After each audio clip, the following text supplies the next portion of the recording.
Everyone, welcome back to JavaScript lessons on Codecademy. So last time we were looking at functions and we finished with that. We learned that functions are mainly used when you have a section of code that is repeated but only changed slightly each time. Now today we will be looking slightly at loops. Loops just repeat the same section of code depending on a few things, such as a variable being changed, and once it equals something else then it stops, or sometimes there are other loops which just do it a certain number of times. So let's get started. So we will first be looking at the for loop. We're learning how to program because we don't want to do boring repetitive work. The computer should do that for us instead of humans doing it. This first exercise is a good example of exactly why you want to learn for loops. Use 5 console.log statements to print out the numbers 1 to 5. Try not getting angry at me for this annoying exercise. Head over to the next exercise to see how we can use for loops to do this task more efficiently. Okay, this is actually really boring, but I guess we need to do it. So, I don't know if it wants us to do it as a string, or if it wants us to do it as a number, but I'll do it as a number first and then I'll change it into a string if it wants us to do that. Okay, so a number is fine. So that's really boring. We don't want to have to do that for 100 times if needed. So that's why you have the for loop. Instead of manually typing in console.log 5 times, we can use a for loop to do this. The aim of this exercise is just to show you how a for loop looks and demonstrate how useful it is. Subsequent exercises will A. walk you through syntax bit by bit, and B. explain how the computer thinks as it executes a for loop. We initially focus on using for loops just to count numbers to keep things simple, but by section 3 we will show you how to do more fancy things. Cool. So our instructions. The for loop in the code will print out 1 to 5 and use far less code than you used in the previous exercise. So here we only have two lines. Previously we needed 5 lines to do this.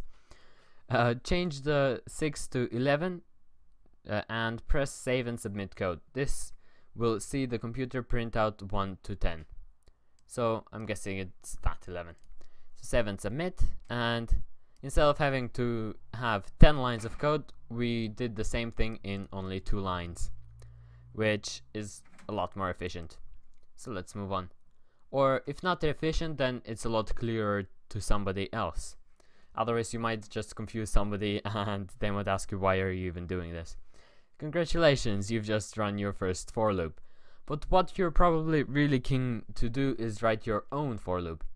Below is the general syntax of the for loop. We want to focus on the first line in the new few exercises. So the syntax is for, because it's the for loop. Then in parentheses you define a variable, you tell it while something is true. So while this statement is true, after you execute this line of code after the curly brackets, do this. That's the third thing after the second semicolon. So first thing, you declare a variable. Second thing, you tell it until when to do such a thing. And then third thing, what to do after it executes the section of code. Every for loop makes use of a counting variable. Here our variable is called I, which is that. But it can have any name. You can call it whatever you want. The variable has many roles. The first part of the for loop tells the computer to start with a value of 1 for I. You can assign it to anything. You can assign it to 0, you can assign it to -5000. It's fine. When the for loop executes the code in the code block, the bit written in curly brackets, it does so by starting off where I equals 0. So this for loop starts off at 1 and will end at 10. Change the for loop such that it will start off at 5. So it starts off at 1 because I equals 1. If we change 1 to 5, it's going to start off at 5 and still end at 10. There we go. So let's move on. Ending the for loop. We know how to control where the for loop starts. How do we control where it ends? Well, the second part of the for loop determines that. So, as I explained before, here this is the for loop code, or the syntax is the first line. So we already know what that does.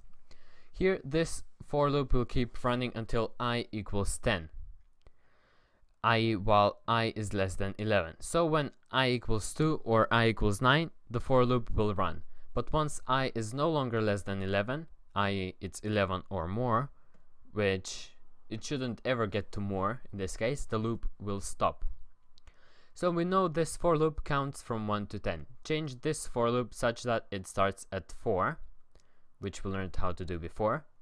Change this for loop such that it counts up to and including 23, i.e. we do not want 24 to be printed out. So that needs to be 24. Run your for loop and see it count from 4 to 23. As we can see, it does exactly that. So let's actually explain. We start off at 4 because we declare I to be 4 at first. Then we tell it, do this, and then after you do that each time, increase I by 1. So make I itself plus 1. And do that until I is equal to or more than 24. I don't do it unless I is less than 24. And that's why it stops before 24, because once it gets to 24, it's going to realize that I is equal to 24, and it's going to skip on to the next section of code, which would be here.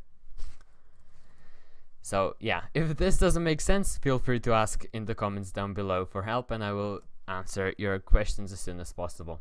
Controlling the for loop. We can now control where the for loop starts and ends. What about controlling what happens in between?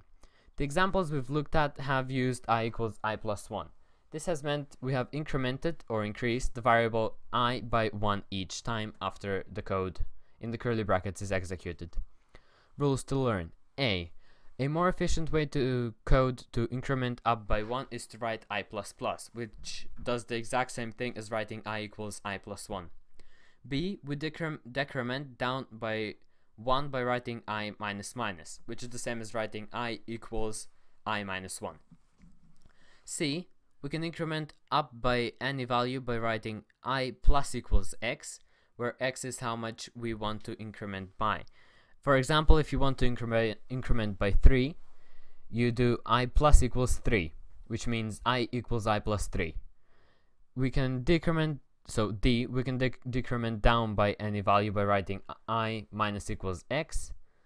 And E, we need to be very careful with our syntax. If you write a loop that can't properly end, it's called an infinite loop. It will crash your browser, which I actually don't want to crash my browser right now, because that's bad.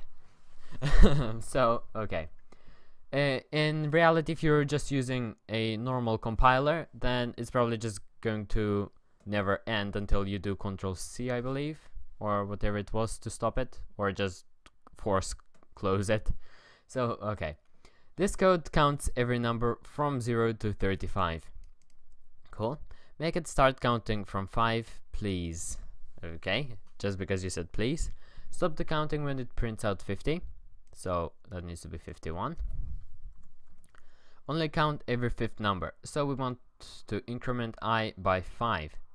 So, I plus equals 5 is the most efficient way to do that. There we go. So we start at 5 and end at 50, counting up by 5s.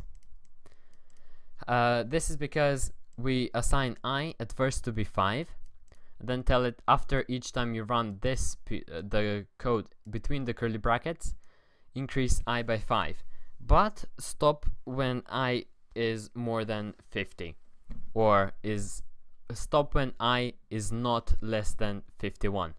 Which in this case, it's going to get to 55 and realize that it's not less than 51, so it's going to stop there. So if you have any questions, feel free to ask in the comments down below. If you like this video, please click the like button and share it with your friends, just so that they can learn something new as well. If you didn't like it, please click the dislike button and tell me in the comments down below why you didn't like the video. But until next time, thank you so much for watching and goodbye.